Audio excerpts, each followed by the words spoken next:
E aí, jovens, tudo bem? Eu sou o Norton e hoje vamos para mais uma lista de Star Wars. Mais precisamente, vamos falar sobre 4 Jedi com espécies bem esquisitas. Então pensa assim, não é uma lista só de espécies esquisitas dentro de Star Wars, porque só isso já ia ter bastante coisa, né? Porque se é uma coisa que tem em Star Wars são espécies esquisitas, mas são seres de espécies esquisitas que têm acesso à força e o treino Jedi, em certo sentido. Peraí que vai ter um que não vai ter, mas calma aí que a gente vai conversar, fica até o final do vídeo que a gente vai ter muita coisa pra falar hoje. Mas antes, deixa o like no vídeo, se inscreve no canal pra você não perder mais nenhum vídeo, pode compartilhar esse vídeo à vontade, manda pro seu amigo, pra sua amiga que curte Star Wars e bora pra nossa listinha. Se vocês quiserem, eu posso fazer uma lista com mais, entendeu? Outros personagens esquisitos que têm acesso à força, etc. Mas aí depende do comentário e do like de vocês. Então comenta aí, cara, dá like que eu faço uma parte 2 ou até uma outra lista um pouco mais diferente. E só pra deixar bem claro, antes da gente começar, tudo que a gente vai falar aqui hoje faz parte do Legends, ou seja, tudo que a gente vai conversar aqui hoje foi desconsiderado pela Disney, então não está na linha do tempo oficial dos filmes. Enfim, vamos começar. Eu quero começar jogando muito pesado. Eu vim pra ganhar esse jogo aqui de hoje. Isso não é um jogo, né? O que eu tô falando? Eu quero começar então com um Jedi Jawa. Sim, Jawa mesmo, lá de Tatooine, que são aqueles seres encapuzadinhos lá, que vendem droids. Esses mesmo. Então estamos falando de um Jawa que tem acesso à força e que tem o treino da Ordem Jedi. Ele entrou pra Ordem Jedi e infelizmente a gente não tem muita informação sobre esse personagem. Pelo menos nós sabemos o nome do personagem, que é Aquiel, ou Aquiel, como você quiser pronunciar, e ele apareceu no RPG Star Wars Role Playing Game, mais precisamente na campanha Força Viva. Então ele é bem Legends mesmo, bem desconsiderado até no Legends, porque ele faz parte do jogo e não de um quadrinho, nem de um livro, nada do tipo. Então é bem interessante mesmo, mais uma curiosidade. Sabemos que ele treinou na Academia Almas e durante as Guerras Clônicas ele se tornou um Cavaleiro Jedi. Eu sei, cara, eu também queria saber mais. É um Jedi Jawa, pelo amor de Deus, é óbvio que eu queria saber mais desse cara. E basicamente é isso, mas ele merece estar na nossa lista porque um Jedi Jawa não é algo que acontece sempre em Star Wars. Mesmo no Legends, que é uma bagunça, isso é algo bem único, é bem difícil de acontecer isso, e por causa disso merece um lugar na nossa lista.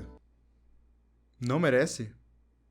Ô louco, bicho. Bom, vou pegar esse gancho de um Jedi Jawa pra falar sobre o Jedi Hutt. Isso mesmo, você não ouviu errado, tipo o Hutt mesmo, Jabba, o Hutt, aquela espécie mesmo. Sim, estamos falando de um Jedi Hutt chamado Beldorium. Ele é apresentado pra gente no livro Planet of Twilight, ou basicamente Planeta do Crepúsculo. O Beldorium foi descoberto pela Ordem Jedi 400 anos antes da queda da Ordem Jedi. E aparentemente eu acho que isso que é o mais curioso, porque dentro dos registros da Ordem Jedi, ele era o único Hutt Jedi. Não era muito fácil ter um Hutt com acesso à força, e o Beldorium nasceu com acesso à força, foi treinar com a Ordem Jedi, mas ele foi subindo como um Padawan comum, sabe? Então ele começou como Youngling, depois virou Padawan, depois virou um Cavaleiro Jedi. Só que teve um dia que o Conselho passou uma missão pra ele num planeta chamado Nanchorius. Ele foi pra essa missão, a gente não sabe exatamente o que aconteceu nessa missão, mas ele caiu pro lado sombrio, ou seja, o Beldorium, que era um Jedi, um Cavaleiro Jedi, virou agora um Jedi sombrio, um Dark Jedi, e não só isso, ele começou a governar o lugar. E se a gente pensar um pouquinho, dá pra saber como que ele tomou o poder, porque primeiro, é um Hutt, já é um ser enorme, um ser inteligente, um ser forte, com acesso à força, mesmo que limitado, peraí que a gente vai entrar um pouquinho nisso daqui a pouco, e ele tinha também o sabre de luz da cor roxa. Achei que vocês iam gostar de saber essa informação. Enfim, ele tomou o poder do lugar, do planeta, e ele começou a governar lá como um Hutt padrão, assim como os caras do cartel Hutt mesmo. É interessante comentar que os poderes do Beldorium, eles são bem limitados, ele tem acesso à força sim, mas ele é muito forte no controle mental Jedi. No livro eles falam que o Beldorium hipnotiza as pessoas com os olhos dele, então basicamente ele tem meio que um controle da mente Jedi aperfeiçoado, então ele não é muito forte no sentido de poder na força mesmo, de empurrar, de puxar, de lutar, mas ainda assim ele é muito bom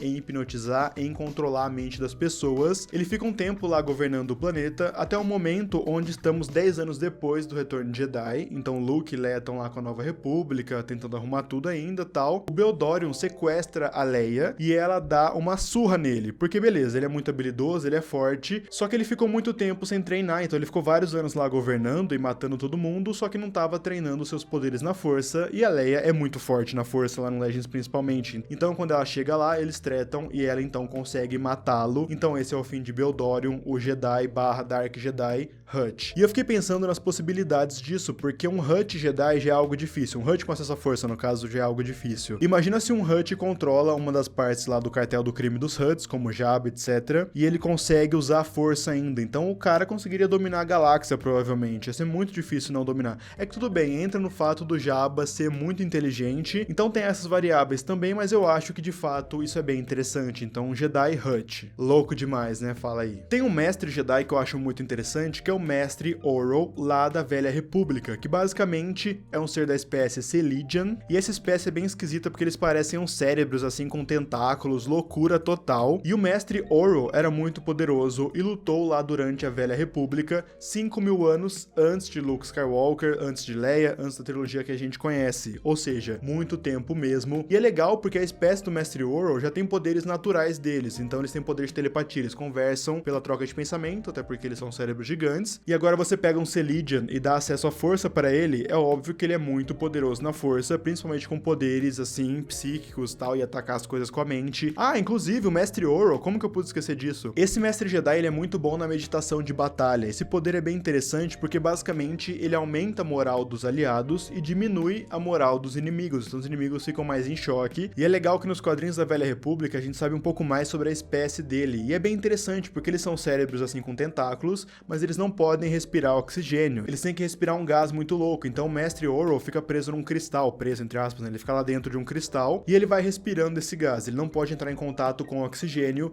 Então criaturas que respiram oxigênio, quando entram em contato com o gás, elas são envenenadas e elas morrem. E é legal ver como é que foi a morte do mestre Oro lá na Velha República. Legal a morte do mestre Oro, né? Como assim legal? O Norton Sith confirmado, né? Tipo, legal a morte de um Jedi.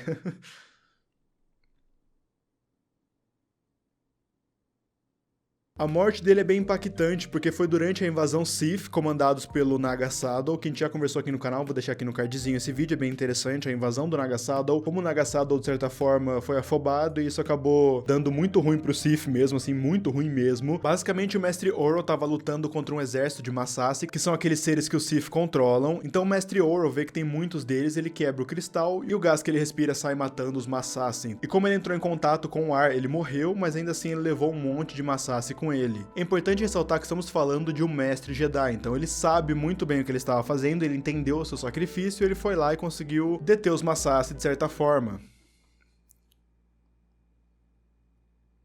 O último Jedi da nossa lista é muito interessante, porque estamos falando de um droid Jedi. Não só um droid Jedi, como um droid astromecânico Jedi, e não só um droid astromecânico Jedi, como um droid astromecânico Jedi que a gente viu no filme 4. Sim, ele estava lá o tempo todo, inclusive numa cena bem importante que mudou os rumos da galáxia.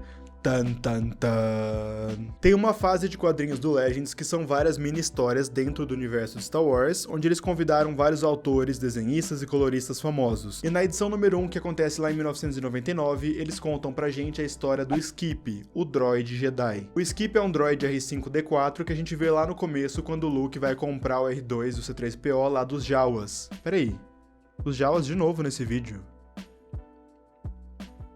Conspiração?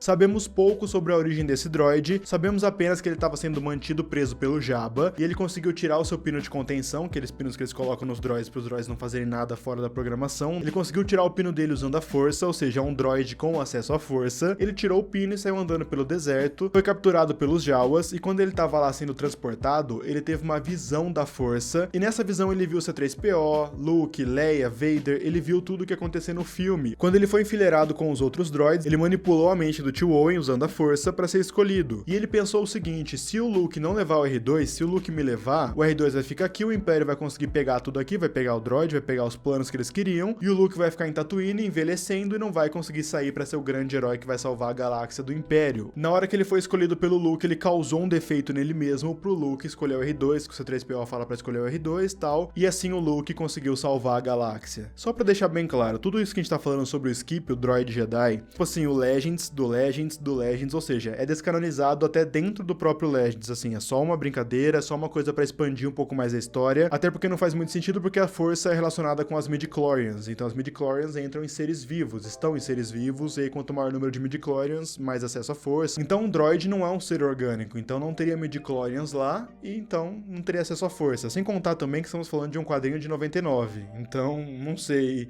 se bateu muito de frente com a Ameaça Fantasma ou não. Enfim, não levem o droid Jedi a sério, fechou? É só uma historinha legal, uma curiosidade legal que eles inseriram na história pra dar uma expandida. Inclusive, é interessante eles terem usado o termo Jedi pro droid, porque teoricamente eles não falam se ele tinha um treino Jedi ou não, se ele foi pra Ordem Jedi. Ele tem acesso à força, ele é um droid, mas talvez o Jedi seja do altruísmo, porque ele causou o defeito nele mesmo pro Luke conseguir pegar o R2. Então eu acho que o termo Jedi vem daí, ou ele pode ter tido um treino Jedi que a gente não saiba, o que ia ser muito interessante. Imagina um droid astromecânico Jedi com sabre de luz, tudo mais, usando a força e voando, controlando mente. Vamos combinar que é bem interessante. Comenta aí embaixo então, quero ver o que vocês vão falar sobre isso. Cara, é muito louco, né? Eu gosto muito desse tipo de história. Bom, gente, é isso. Espero que vocês tenham gostado desse vídeo. Se você gostou, então deixa o like aqui embaixo, é muito importante. Se inscreve no canal pra você não perder mais nenhum vídeo. Pode compartilhar esse vídeo à vontade, manda pro seu amigo, pra sua amiga, pra quem você quiser. Vamos tentar aumentar a comunidade de Star Wars no Brasil. Tenta, vai, joga aquele assim, tipo, olha, cara, Jedi diferentes, tal. Já vai ter assunto pra conversar com seu amigo, pra sua amiga. Então manda o vídeo, fala, olha que vídeo legal, e vamos conversar sobre ele. Aí já puxa papo, já vira mais amigo ainda. Faz uma chamada, joga um LOLzinho, um Battlefront 2. Se você quiser me seguir nas minhas redes sociais, eu vou deixar aqui na tela. É isso, gente. Muito obrigado por ter me ouvido até agora. Agradeço muito sua presença. Valeu e tchau!